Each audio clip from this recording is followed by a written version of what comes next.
Assalamualaikum warahmatullahi wabarakatuh. Perkenalkan, nama saya Aisyah Al-Amin dengan nomor induk 202104100082 dari kelas B Manajemen Reguler angkatan 2021.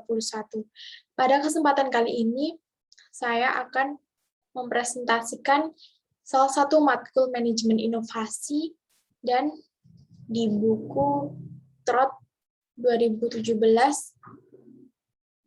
tentang Person Uncertainty Map atau peta ketidakpastian Person.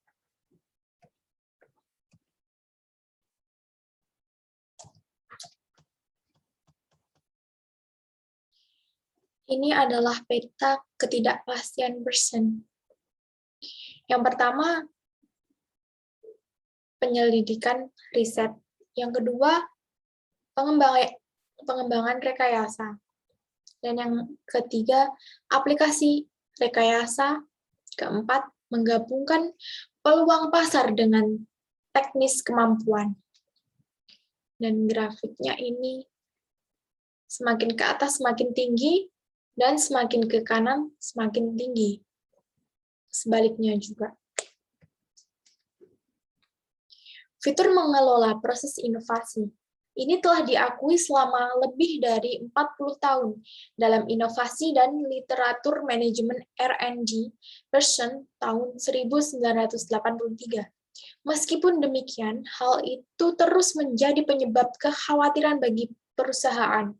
Paling tidak, ada ketidakpastian output, termasuk ketidakpastian pasar, yaitu apa yang dibutuhkan, dan juga ketidakpastian proses, yaitu bagaimana memproduksinya.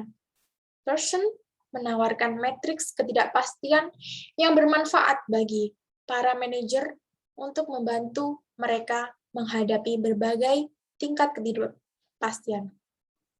Ini mengakui bahwa lingkungan yang berbeda memerlukan gaya manajemen yang berbeda. Peta ketidakpastian Person tahun 1991 menyediakan kerangka kerja untuk menganalisis dan memahami ketidakpastian dan proses inovasi. Peta ini dikembangkan mengikuti analisis ekstensif studi kasus inovasi teknologi utama, termasuk proses kaca pelampung Pilkington, Bose-in Notes 3M, dan Waldman-Shoney. Dalam studi kasus ini dan banyak lainnya, banyak ketidakpastian mengelilingi proyek.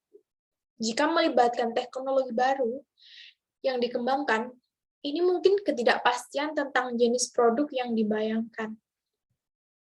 Kerangka kerja Person membagi ketidakpastian menjadi dua dimensi terpisah.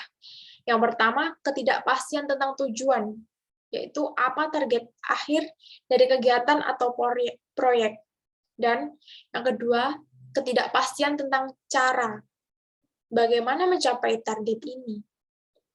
Kerangka kerja Person yang ditujukan pada gambar 4.2 tadi membahas tentang sifat ketidakpastian dan cara perubahannya dari waktu ke waktu.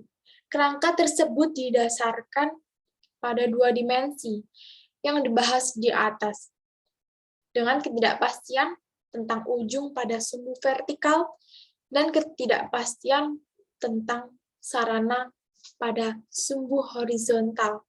Sumbu ini kemudian dibagi menjadi 4 kuadran.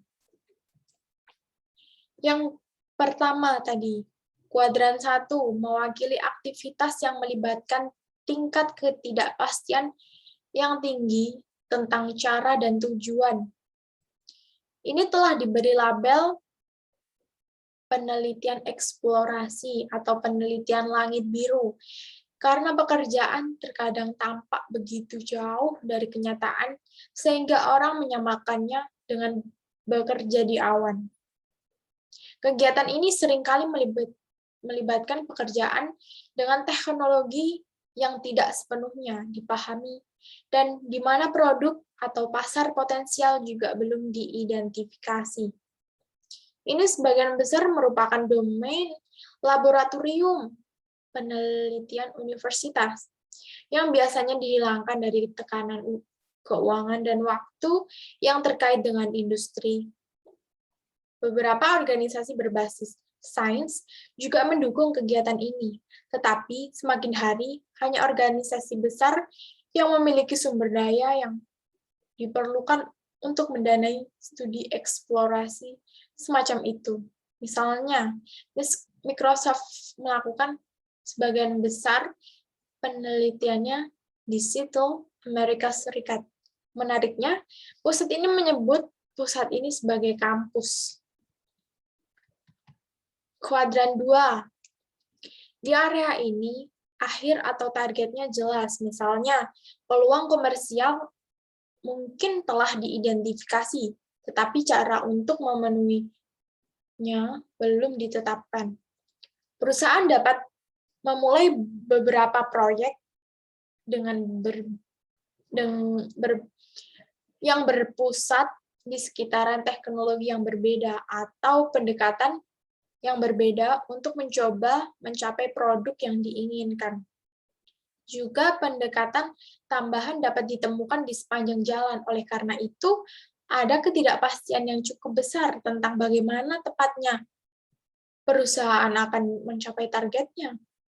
Jenis kegiatan ini sering disebut dengan sebagai rekayasa pengembangan dan merupakan kegiatan berkelanjutan dalam perusahaan manufaktur yang terus-menerus memeriksa proses produksi mereka.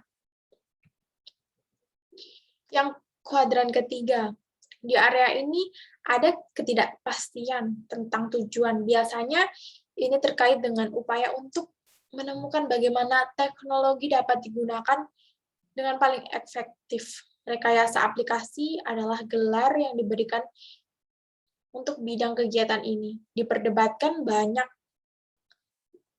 bahan baru jatuh ke daerah ini. Misalnya bahan Kevlar digunakan dalam pembuatan pakaian anti peluru. Saat ini diterapkan pada berbagai kemungkinan area produk yang berbeda. Banyak dari ini mungkin terbukti tidak efektif karena biaya atau kinerja, tetapi beberapa produk baru dan lebih baik akan muncul dari upaya ini. Kuadran keempat. Area ini cukup mencakup kegiatan inovatif yang paling pasti. Dalam situasi ini, kegiatan dapat didominasi dengan meningkatkan produk yang sudah ada atau menciptakan produk baru melalui kombinasi peluang pasar dan kemampuan teknis.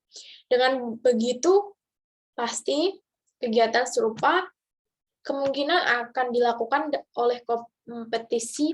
Oleh karena itu, kecepatan pembangunan seringkali menjadi kunci keberhasilan di sini. Selain desain produk baru yang menggunakan teknologi baru minimal, tetapi meningkatkan. Terkadang, dengan efek dramatis, penampilan atau kinerja produk yang sudah ada adalah contoh inovasi produk.